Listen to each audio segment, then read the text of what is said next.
The LouieTeeNetwork is powered by MusicHead University. MusicHeads, classes in session. Turn me up. Enroll on YouTube now. Link is in the description. Who else could it be but me, your man, Louie T? Welcome to the Command Post Live. You know what it is. Post up. Take command. I, of course, am your Commander-in-Chief, Louie T. Thank you for joining me. We've got breaking news. Obviously, you've already heard Commanders have promoted or demoted Darryl Tapp, defensive line coach, to assistant defensive line coach. And in his place, they've hired Eric Henderson, formerly of USC, formerly of the Los Angeles Rams, formerly of the Los Angeles Chargers, et cetera, et cetera. We'll get into his bio, talk about what he brings to the table, why this is a hire that could be massively beneficial to the Commanders, what his track record is, etc. But before we do that, as we always do here, let's handle a little bit of house cleaning, shall we? Now, this house cleaning doesn't have anything to do with the Commanders directly, but indirectly, they are affected because it is regarding one of their family members, the Philadelphia Eagles. So this came out today from famed, and I wouldn't be shocked if he ends up in the Hall of Fame. He's been so good. Offensive line coach Jeff Stoutland.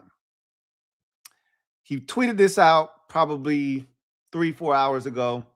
It reads, Philadelphia, I've decided my time coaching with the Eagles has come to an end. When I arrived here in 2013, I did not know what I was signing up for. I quickly learned what this city demands, but more importantly, what it gives back. The past 13 years have been the great privilege of my coaching career. I didn't just work here. I became one of you. Stout out. This is extremely significant if you understand just how impactful Jeff Stoutland has been and the legend that has grown in Philadelphia surrounding this man.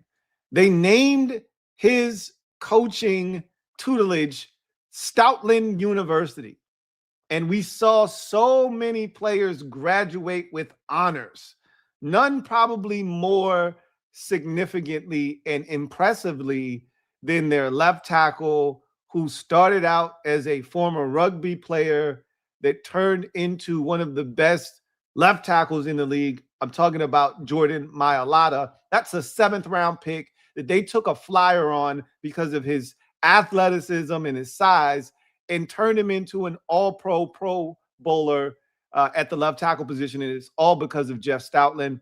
We've seen countless offensive linemen come through Philadelphia, turn their careers around, resurrect their careers, play really well in Philadelphia. Mekhi Becton is another great example of, a guy that was on the downward trend, goes to Philadelphia, resurrects his career, turns it into a contract with the Chargers.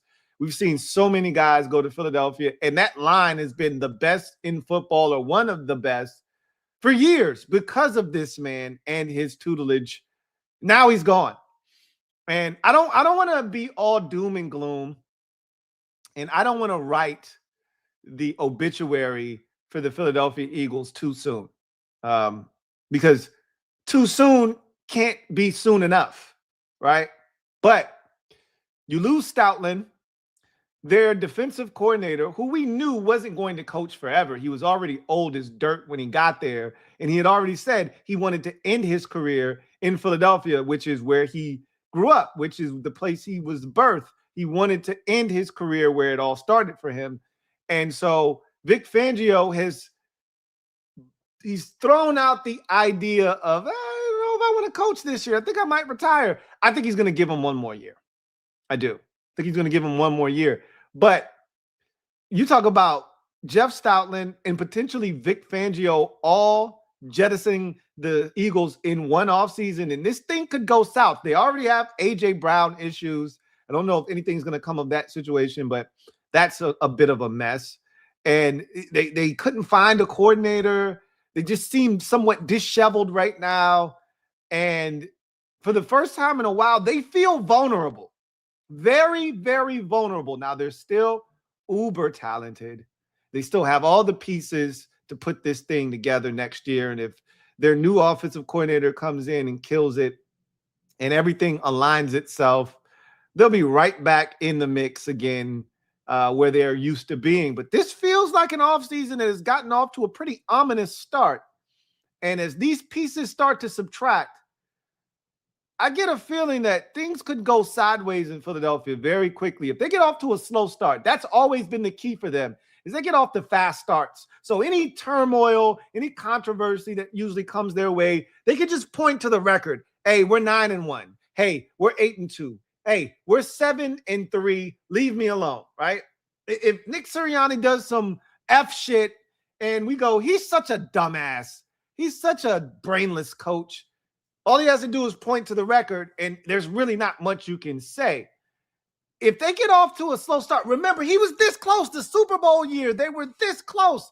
They were 2-2, and if the Saints don't blow a 3rd and 18 to Dallas Goedert down the sideline, we could potentially be talking about them being at 2-3. The sky is falling, and that Super Bowl season never happens, but of course, he did catch that football. 2 Saint defenders did run into each other. He does go up the sideline for like 80. It turns into a touchdown 2 or 3 plays later. They ultimately win that game and resurrect their season. If they get off to another one of those type starts, though, and there's questions, this shit could disintegrate right before our very eyes, and it would be a sight for sore eyes. It'd be one of the best things that could happen in a very long time in the NFC East. So it's worth noting Jeff Stoutland is like that. One of the best positional coaches in the entire National Football League. He didn't give a reason as to why he's departing Philadelphia. He made it seem like he was still going to coach, but he was leaving Philadelphia. I don't really know the genesis of what prompted this. Maybe he's just burnt out, needs some time. Maybe he'll come back eventually, or maybe he's just done. He feels like my work here is done. I've left a legacy that no one can dispute. And maybe he can see the writing on the wall. Like, this shit is about to hit the fan. Let me get the hell out of Dodge before things really turn ugly here in Philadelphia. I don't know. I don't know what his rationale. All I know is Jeff Stoutland is no longer there to keep this offensive line in check. We'll see if there's someone else that they can promote that was already there, that learned from the teachings of Jeff Stoutland, who went to the famed Stoutland U, gained all the information from the professor himself, and then now they're ready as the understudy to step in and keep that university running strong. Or is the offensive line going to succumb to changes, and are they going to start to disintegrate right before our very eyes? I can't wait, because if that offensive line isn't great, Jalen Hurts is going to suffer. No quarterback in the league has more time to read the field and make the slowest decisions ever than Jalen Hurts. You take that offensive line away from him and you make him have to process faster, shit's going to get ugly for him very, very quickly. But I don't think they're just going to fall apart because Jeff Stoutland is no longer there. But I do think you're going to see this line not be as dominant as it's been, because one of the best offensive line coaches in the entire NFL is no longer in Philadelphia. So didn't want to bring that bit of house cleaning to you, but I will say something to keep an eye on with the Eagles. I don't think Vic Fangio is going to call it quits this offseason. I think he's going to hang around for one more year. But if he should decide, I'm done, the Eagles could be in some serious trouble. That would be a devastating blow to both the offensive and defensive sides of the football. They could be in some serious trouble. Anyway, I digress. Let's get to the news of the day, right? This from Nikki Javala. The Commanders are hiring Eric Henderson as their defensive line coach / defensive run game coordinator, per source. Darryl Tapp is being reassigned to assistant defensive line coach. There's a lot to unpack there. So let's get right to it. So, who in the hell is Eric Henderson? Before we even dive into that and start to unpack Eric Henderson, the man, the coach, and what the Commanders are getting, we have to first talk about Daronte Jones' staff, Darryl Tapp, his demotion, and what could be looming. So we talked about this earlier. It's crazy because I just had a show earlier today where I talked about some guys that could potentially be on the radar that we should keep an eye on. Eric Henderson was not one of them. But in that conversation that we were having, I expressed that maybe they're not done. And I read to you an excerpt from someone's comment on an article that I was reading, and he talked about changes that he thought were coming, and he was like, I don't think you're going to see the last of changes with this defensive staff. And he talked about Joe Witt getting a job in Pittsburgh, and Joe Witt got a job today in Pittsburgh. This excerpt that I was reading to you guys from earlier was drafted about a week and a half ago, right? This didn't just happen today. He predicted Joe Witt would end up in Pittsburgh, and he said, I think that William Gay, who is right now the assistant defensive backs coach, might end up in Pittsburgh as well. And I talked about, him having a long career as a Pittsburgh Steelers defensive back, and it would make a ton of sense for him to go there if he, feels like maybe the future for me here in Washington isn't bright. Let me go somewhere where I know I have a shot, brand new staff. They're going to get an opportunity at least 2 or 3 years to figure it out. Pittsburgh under Mike McCarthy. Let me go over there with Jason Simmons and Joe Witt and see if I can't get something done with them. We'll see. But the main topic that I brought to the forefront earlier was that we may have not seen the last of changes with this defensive staff. And the holdovers, the Ken Norton Jr.'s, the Darryl Tapps, the Tommy Donatell's, William Gay, those are the current holdovers. Just about everybody else has either been removed from their post or they've been now demoted to some other position, within the organization. And I wouldn't be shocked if Ken Norton is reassigned. I don't think they're going to fire some of the, again, I told you this, I don't think they're firing anyone else, right? Unless that guy decides, like, there's a mutual parting of ways where they sit down and they discuss with this guy, hey, here's what we're thinking. What are you thinking? Like, Ken Norton might be like, I'm not an assistant linebackers coach, bro. I've been in this league too long. I've spun the block too many times. I'm a linebackers coach. If you're not going to give me that title, then I'm just going to have to leave, and I can find my way out, and I'll find work somewhere else as a linebackers coach in this league. There's just too many opportunities. I'm no one's assistant. And that could be his philosophy or mentality. Like, I've been doing this too long to be somebody's assistant, especially some young guy if they're going to bring in. And that's something else we have to do before we get to Eric Henderson, and it'll segue. I got to applaud DQ again, but we'll get to that. But Tapp being demoted could be a sign of things to come for some of these other guys.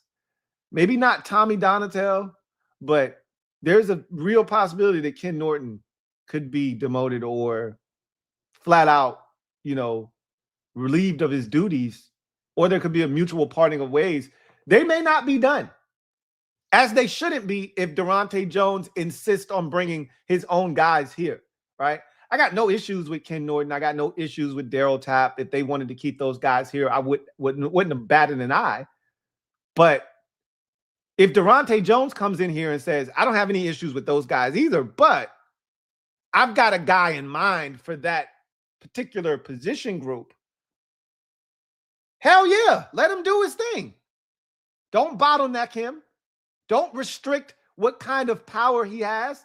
He's got the opportunity. He wants to bring his guys in here so his message can clearly be conveyed to the rest of the team.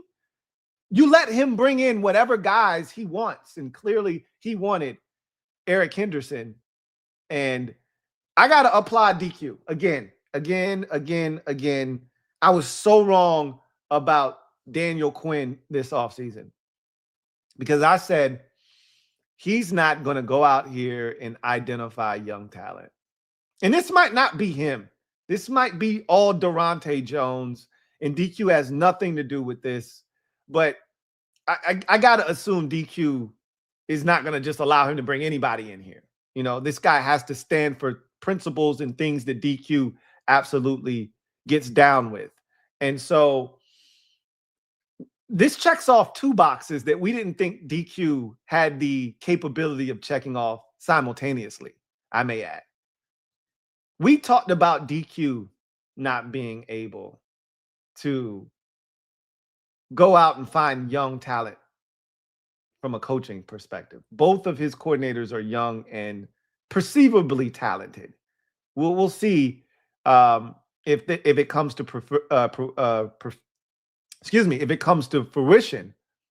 But both of these guys are hailed as extremely smart, extremely detailed. You know, they feel like the next guy up type mentality. And I didn't think DQ had it in him. You got a 30-something-year-old offensive coordinator and a 43-year-old, I think 44-year-old defensive coordinator. You just hired a 43-year-old defensive line coach from the collegiate ranks. Now, he's had experience similar to Durante Jones in the NFL before, so this is not his first foray into the NFL. And I really believe in his heart of hearts, Eric Henderson is an NFL coach.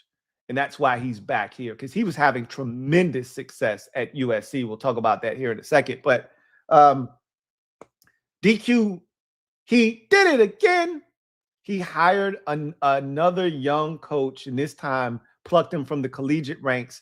And we've been talking about getting coaches from college. I've talked to you about what I feel like on the defensive side of the football in particular, what the college game has meant to the NFL game, and how you're seeing this transitional phase right now where some of the best minds in the NFL from a defensive play calling standpoint have all come from the collegiate ranks or have some sort of college background, because it's so expansive in college football. You see so many different offenses that are starting to infiltrate the NFL. You have to have some sort of background in defending some of this stuff to be well-versed, to have these creative ideas, to not be stuck in 1997 like some of the coaches we've had here in the past, and to go get a defensive line coach who's not that far removed from being a player, who can relate to these guys. It's the same thing I talked about with Durante Jones, just a younger coach that can relate to these players, establish relationships. Let's talk about DQ deserves some credit, man. I really look, I don't know if any of this is going to work. All of this shit could blow up in DQ's face and he could end up getting fired 2 years down the road. And none of these coaches came to fruition, and none of this shit, happened the way that he envisioned or we hoped. But all I can say is that I commend DQ for not doing the easy thing. He said he wanted to do hard shit with good people. This was some hard shit he had to do this offseason. He had to get rid of his buddies, right? One in particular, but he had to move on from some guys he probably really, truly respected. But he had to do it. Guys that we didn't even think did anything. O-line Bobby Johnson, we didn't think he did anything to anybody. And he got popped because it was the thing that he felt like he needed to do for the sake of the offense and David Blau and what he's trying to implement. We know Joe Witt is his boy, and he had to go ahead and take him out back and smoke him like a mother effing pack of cools. Thought he was just going to reassign him. Thought he was just going to move furniture around. He didn't do that this offseason. He went out and he did risky shit that could either pay off in huge dividends or it could absolutely backfire, and it could be it for him as a head coach in this league. Either way, I commend him for doing the hard thing this offseason.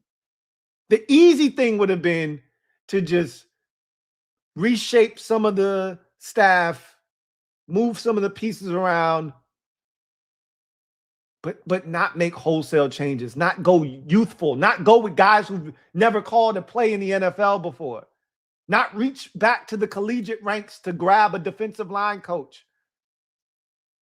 It would have been easy to hang on to Kerrigan and hang on to, all of the other guys, O'Hannigan, and all of the other coaches that they've moved on from. Would have been easy to keep Sharif Floyd here. Keep Darryl Tapp as the D-line coach. Nobody was clamoring for his job or a demotion of it. But DQ said, no. We're going to hire these guys. We're going to give them whatever it is they need. And we're going to try to, literally, he said all year long, and I just thought it was lip service. I did. I really thought it was lip service from DQ. We're really going to dig in, explore every avenue, really try to figure out how the hell we got here. Because this is not who we are, and this is not representative of what we are and what we do and what we stand for. We're going to dig into this hard this offseason. I was like, whatever. You've been saying that shit for the last 3 months. We ain't dug into shit but losses. No, he was dead ass when he said that shit. And he's dug in, and he's come out of here with all types of changes, and we may not even be done. So I have to commend him. And if this shit works, young guys all around. Young guys all around. If this shit works, you got young guys everywhere that are going to be ready to step up. And that's what you want. You want young guys on the staff, not old curmudgeons like we had last year and the year before that and the year before that and the year before that. You want young guys ready to step in. The only reason we had David Blau on the staff is because we had young guys. That's why David Blau was able to step in. Cliff brought him here. Thank God for that. If there's nothing else Cliff did for us, he brought David Blau here, and we'll see if it pays off for us or not. But DQ gave David Blau a chance. And we're going to see what he's made of. And he's giving Durante Jones a chance. We're going to see what he's made of. So that takes us and segues us straight to this move of bringing in Eric Henderson, demoting, Darryl Tapp to assistant defensive line coach and hiring Eric Henderson. So what is this guy? What does he bring to the table? So you start out with him being a former player, set records at Georgia Tech as a defensive lineman, 58.5 tackles for loss, still like fourth in school history in terms of sacks. He had like 25. If not for a series of injuries, he probably would have been drafted in the NFL, but he went undrafted, ended up with Cincinnati, never had his career materialize into anything, and went straight from playing in the league to, basically he had another stint in another league, and then he started coaching, right? Which is what we see with a lot of these guys, because they love football, they love ball. He transitioned into coaching, and he worked his way up the ranks like we see with all of these guys who get it out the mud. You start in as an assistant, work your way up the food chain, you get an opportunity, whether it was UTEP or I think he was like a Georgia military school or something like that. And then eventually the NFL came calling, right? Oklahoma State after UTEP, and after the Oklahoma State gig, I believe, is when the NFL came calling, and he got an opportunity to work with the Los Angeles Chargers, and that's how he broke into the league. And coincidentally enough, and I don't know if this is a coincidence or not, but Anthony Lynn was the head coach in LA at the time when he got the job. And so I don't think it's a coincidence necessarily that their paths cross again here in Washington. I'm pretty sure they went to Anthony Lynn before they offered Eric Henderson the job and said, what do you think about this guy? And I'm pretty sure Anthony Lynn gave a very, very, excellent review of what he could be and how young and, bright he was, et cetera, the kind of guy he is. And it all ties in when it's, we'll talk about how this all ties in. But Then, and you know, in LA, obviously Coach Boza and Melvin Ingram. And then from there, I think where his breakout job came was with the Rams. It seems like anybody that touches that organization with Sean McVay turns into something. And McVay always seems to be able to identify talent. He started out as the D-line coach there for the first 2 years. After that, McVay really saw his impact with those players, with Aaron Donald in particular. Another guy that I thought he did wonders with. And I always was a big fan of Sebastian Joseph Day. And I thought he did an excellent job with him and guys like Gaines, right? Who ended up, I think he's in Tampa right now. And Michael Hoyt. I still don't know how the hell Michael Hoyt turned into the player he turned into, but you get coaches like Eric Henderson and, you know, guys like Michael Hoyt at 285 pounds can end up rushing the quarterback off the edge and dropping into coverage and ended up getting a deal from the Buffalo Bills. Craziness, right? So I've watched, you know, the guys that he's touched, they've all performed well. And Aaron Donald speaks very glowingly of him. And I was trying to, you know, I told you guys, I don't have my, you know, normal setup. I would have been able to rip off some audio for you. Couldn't play the actual videos because then I would have gotten, you know, copyright infringement from YouTube. But I wanted to just rip the audio so you could hear this guy speak. I've watched videos of him talking at USC. I've watched him mic'd up with the Rams. I watched like 2 Rams videos, 2 USC videos. I've watched, you know, USC fans who have done videos talking about how disappointed they are in him leaving. I'll talk about that here in a second. But McVay identified that this guy's not just your standard defensive line coach, and he upgraded him to defensive line coach / run game coordinator after the 2020 season for the 2021 season. And coincidentally enough, that's the year that they won the Super Bowl. And he was instrumental in that defensive line getting active that year. If you recall, that defensive line was outstanding the year they won the Super Bowl. Matthew Stafford and Cooper Kupp get a lot of the praise, and they should. They were outstanding that season. But remember, that Super Bowl, the Rams didn't score a bunch of points. It was their defense that held down that high-octane Bengals offense, limited them to under 20 points, and gave that Rams offense a chance to ultimately win that football game.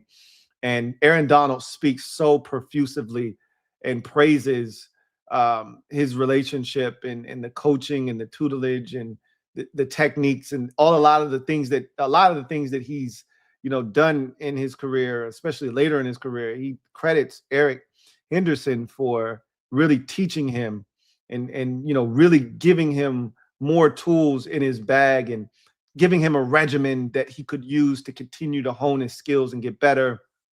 And this is a guy, and after that, he was in LA for about 5 years. USC plucks him away, gives him the role of co-defensive coordinator / defensive line / run game coordinator. So, and he was thriving at USC.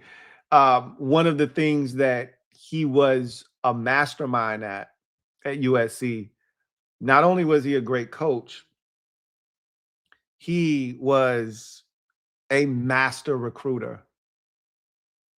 He did a really good job last year, but the video that I watched of a USC fan talking about this departure, and I watched another video where this was from a week ago, where they were like, we have to give Eric, they called him Henny. Everybody calls him Henny. Okay, so I'm assuming that's what they're going to call him here, Henny. He's like, we got to give Henny a new deal now. We got to lock him up. The NFL's calling. We can't let him leave. Why were USC fans so why were they so bold in their claims of, we got to keep this guy? Apparently, he just helped facilitate the #1 recruiting class across the board for USC. And they said there was pretty much all his doing. He was the one recruiting all of these kids. He was getting guys to sign up. Obviously, there's a lot of money at USC, but relationships matter at the collegiate level. And they said there was no one better at college football right now in recruiting than Eric Henderson. And that takes me to, it comes full circle, and I think it closes the circle fully. When we talk about what they're looking for here, DQ made it abundantly clear he wants teachers. Eric Henderson is a teacher. I watched some of the videos, listened to him talk. He was talking about how physicality is non-negotiable for him. And you said it's a must if you're going to play for him. And he was talking about dog, and he used an acronym for it. And I forget what the acronym, is, but he talked about that acronym and what it meant to the Rams when he was there. And you see the relationship he cultivated with Aaron Donald. You hear about how masterful he was as a recruiter. And it just reminds me of Durante Jones. It reminds me of Dan Quinn, right? Durante Jones talked about not wanting to leave college because he's a relationship-based guy. And he said, I'm going to miss recruiting. And he said it took him all of a month to realize, oh, I'm good on that recruiting stuff. I love this coaching stuff at the NFL level. But he is relationship-driven, is Durante Jones. We know DQ is relationship-driven. He's a people person. I still haven't met one person. I haven't listened to one person talk that didn't have great things to say about DQ the man. You may have your, qualms about DQ the coach. I haven't heard one person shit on DQ the man yet, right?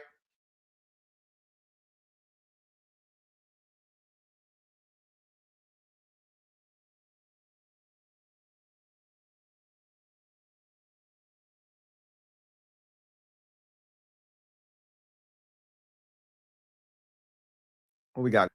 Oh, okay. I was like, what the hell's going on here? So feels like they got themselves not only another really good coach that people swear by, just like Durante Jones, who's ready for, an opportunity at this level, right? And it's not like he's never been a defensive line coach before in this league, because he has, right? He's been a defensive run game coordinator because he was that in LA with the Rams. So this is a job he's had before. I think he was made to be an NFL coach. So when I was listening to him talk at USC, he referenced the NFL several times. He talked about being in the Big Ten and how he thinks it's the closest conference to the NFL. And he's talked about his players. If you want to play on Sundays, this is how you got to play. You got to play a physical brand of football, this, that, and the third. And he referenced the NFL quite a few times because I think in his heart of hearts, he's an NFL coach. And he was chomping at the bit to get back into the NFL. And this was an opportunity for him to do so. I got to assume they paid him some good money too, because he had a good thing going at USC. And unless he just was dying to get back in the NFL, which I'm pretty sure he could have made some phone calls and made that happen. But he's with the Commanders now. I love the hire. It's another young guy and another guy that comes from the collegiate ranks that has that kind of a background. I don't think they're done, man.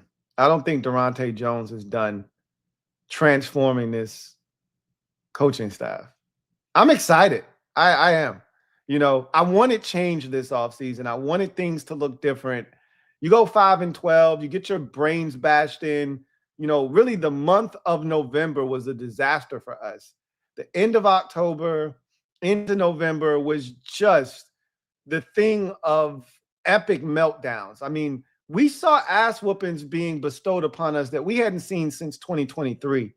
And it was just somewhat, amazing isn't the right word. These were some amazing ass whoopings we were taking, but it was almost unbelievable watching some of these games and how the team performed. And it just seemed like we were in the twilight zone. This can't be the team that we watched the year before. Changes had to be made, and they have been made, and they're still being made. And if this is any indication of how things are going to go this offseason, I told you I thought that this would be an aggressive offseason. I've been telling anybody that would listen that Adam Peters is going to be aggressive this offseason. This is not going to be like the first two off seasons he was here. He's going to be aggressive. If this is any indication, and I know this is not really Adam Peters related with these hires, and this is mostly DQ, right? But this is an aggressive offseason so far for the Commanders. This is an aggressive offseason. To make the changes that they've made, to not sit on their hands, to acknowledge that even some of the positions that we didn't think were bad, they can be better.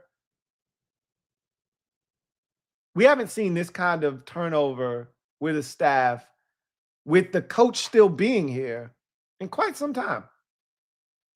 Usually you get cosmetic changes. These are real philosophical changes. They're changing the way they do things. The coaches they're bringing in here are going to change fundamentally how we operate on a day-to-day basis. I'm looking forward to it. I'm looking forward to it. So with that said, we're going to get to a word from one of our sponsors, come back on the other side, get to your comments, see what you guys have to say about this hire.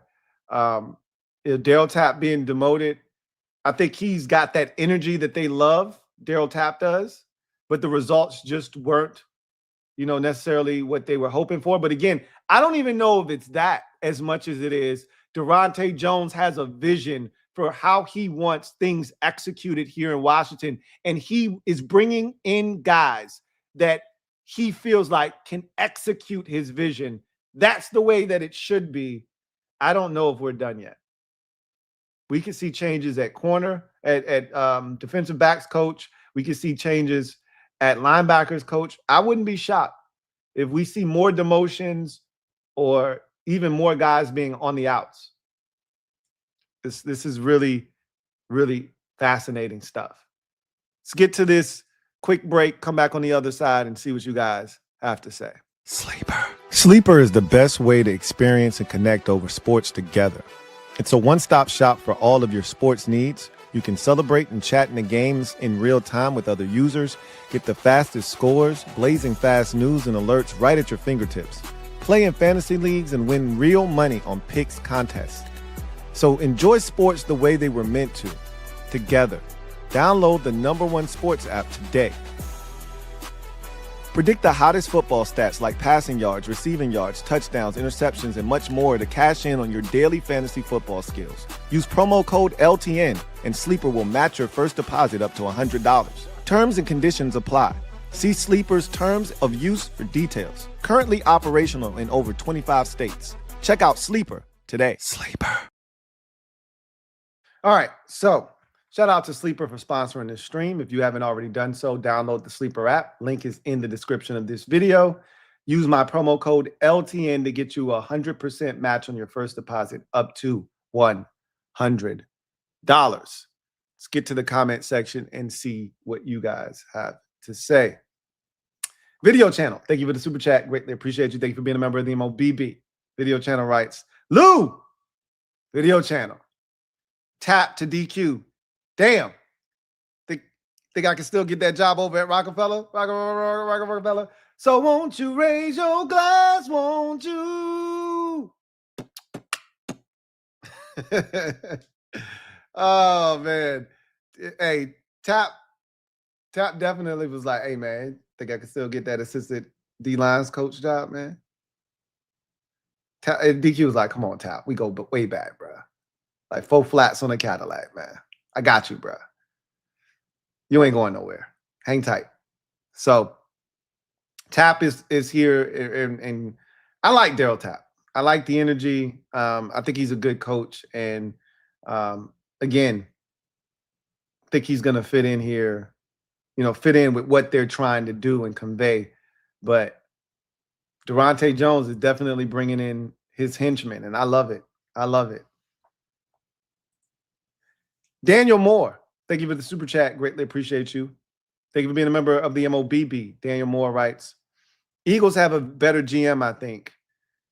Yeah, as of right now, of course they do. I mean, our guy's been a GM all of 2 years, right? This will be his third offseason. He's got a long way to go to catch up to Howie Roseman, who has well over a decade of experience under his belt. And, you know, we've seen how he's worked in the roster he's constructed. Right now, Howie Roseman is probably the best general manager in the NFL. And he's a lot like I would liken him to the general manager of the Oklahoma City Thunder, Sam Presti, in the NBA. I can assure you there's no better GM in the NBA than Sam Presti. He's light years ahead of everyone else. I don't think that's necessarily the case with Howie Roseman, but I think Howie Roseman is probably the best general manager in football right now. I hate admitting that, but the guy's really good at his job. He's really good at his job.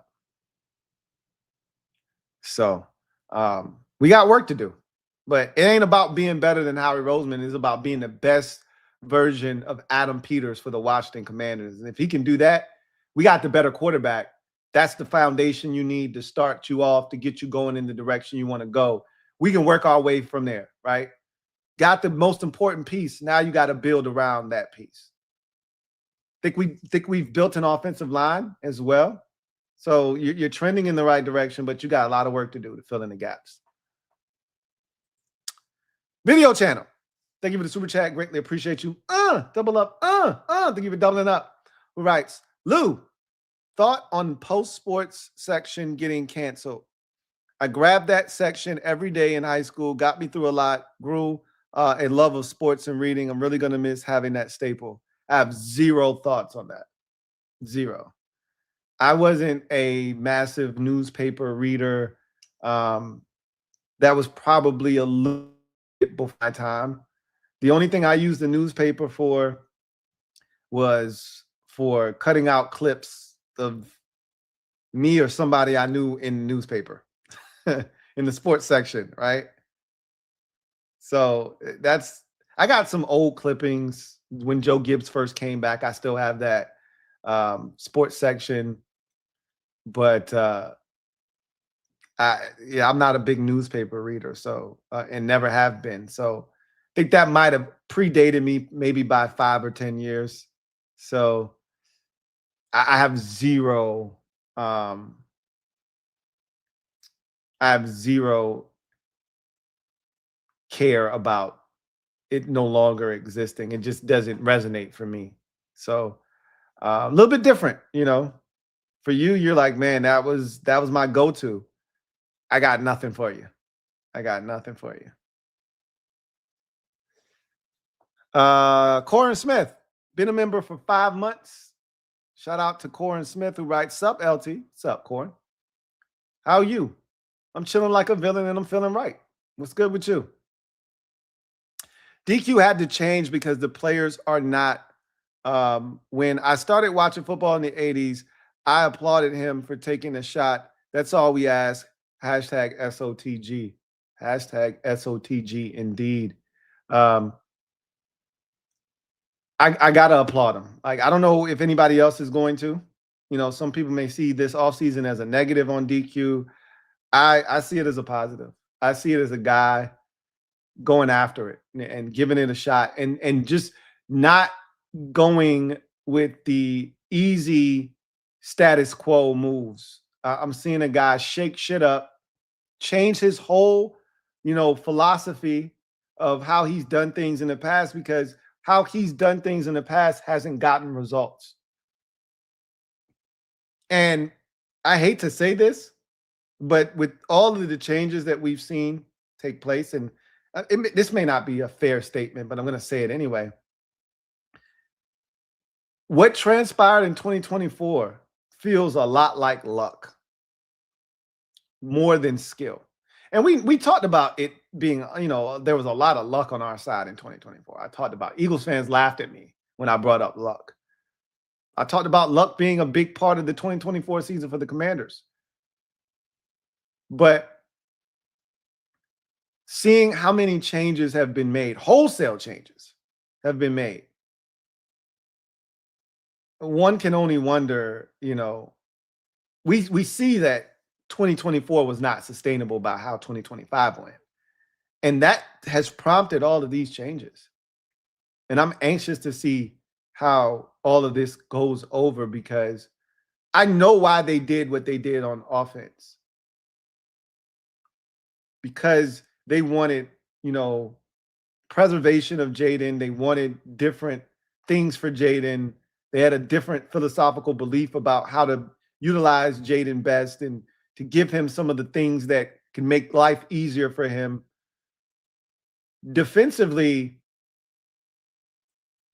they could have just changed coordinators and we would have just said, okay, cool. DQ could have just called the plays himself and we wouldn't have blinked. Some of you might have been pissed off like DQ asked, but you would have been, all right, let's just see. He's probably gonna get himself fired, but let's just see what happens. They could have kept Kerrigan, they could have kept Sharif Floyd, they could have kept Darryl Tapp at his post. They could have made minimal changes. But they've blown all of that up on the defensive side of football, basically. Again, we're not done yet. More changes could be on the horizon. You got to give him credit for doing what he did. At least I am. You don't have to. I am going to give him credit for it. Corin Smith, thank you for the super chat. Greatly appreciate you. Thank you for being a member of the MOBB. Corin writes, not the same is what I meant to say. No, I know what you meant. I know what you meant. The players are not the same as when you first started watching football in the 80s. There's a lot of changes that have taken place. And I've talked about the shift that we've seen in the NFL and how it takes younger, innovative minds to kind of combat the things that you're seeing take place in the NFL. And if you're not willing to make the adjustments, you're going to get left behind.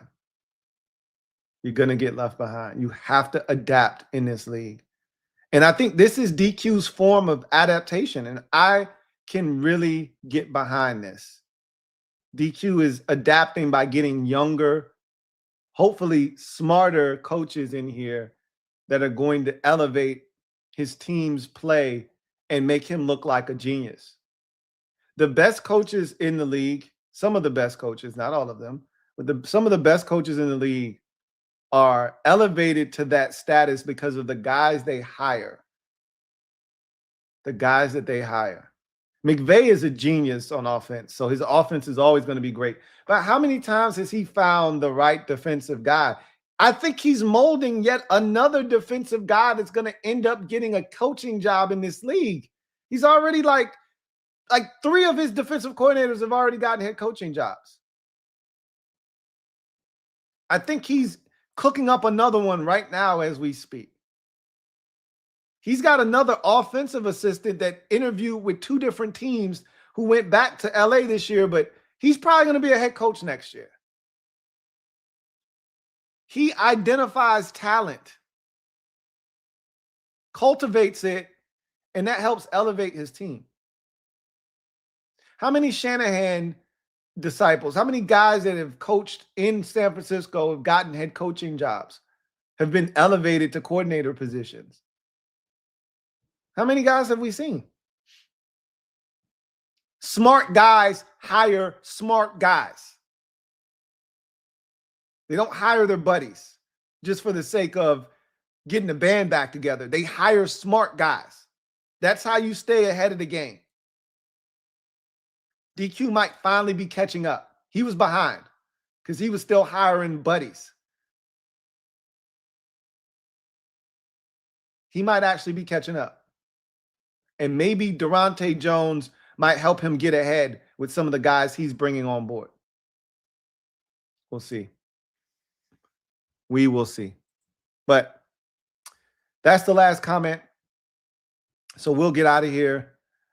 I had a feeling something would happen. I told you guys earlier today, I said, I'll be back, whether it's with the Kings or by myself. I'll be back tonight. I had no idea it would be because they've made a move to hire a new defensive line coach in Eric Henderson, who also will double as our defensive run game coordinator, all the while demoting former defensive line coach Darryl Tapp to assistant defensive line coach. Tapp remains on the staff. I like Darryl Tapp, but Eric Henderson is a guy that coached Aaron Donald for sakes. Like, come on, man. Aaron Donald raves about this guy, gushes about Eric Henderson, the person, Eric Henderson, the coach.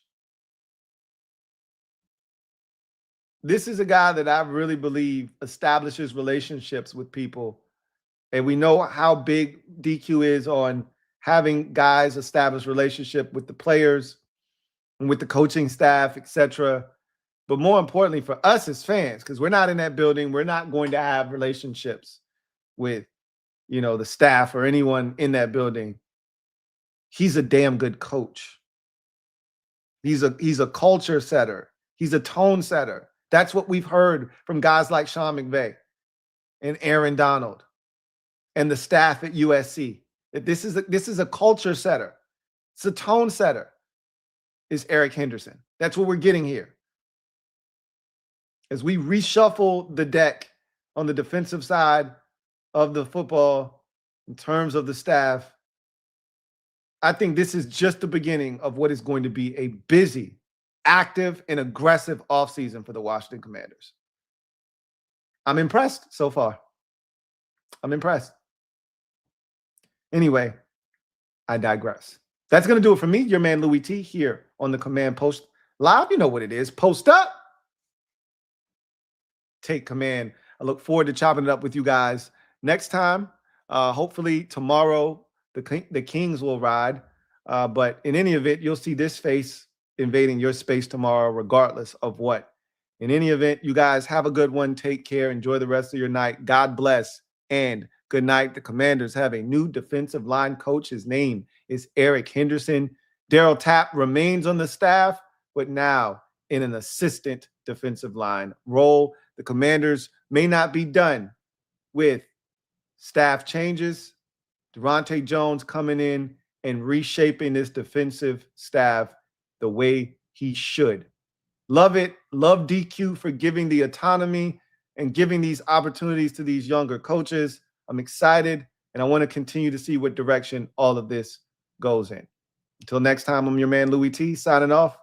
Peace.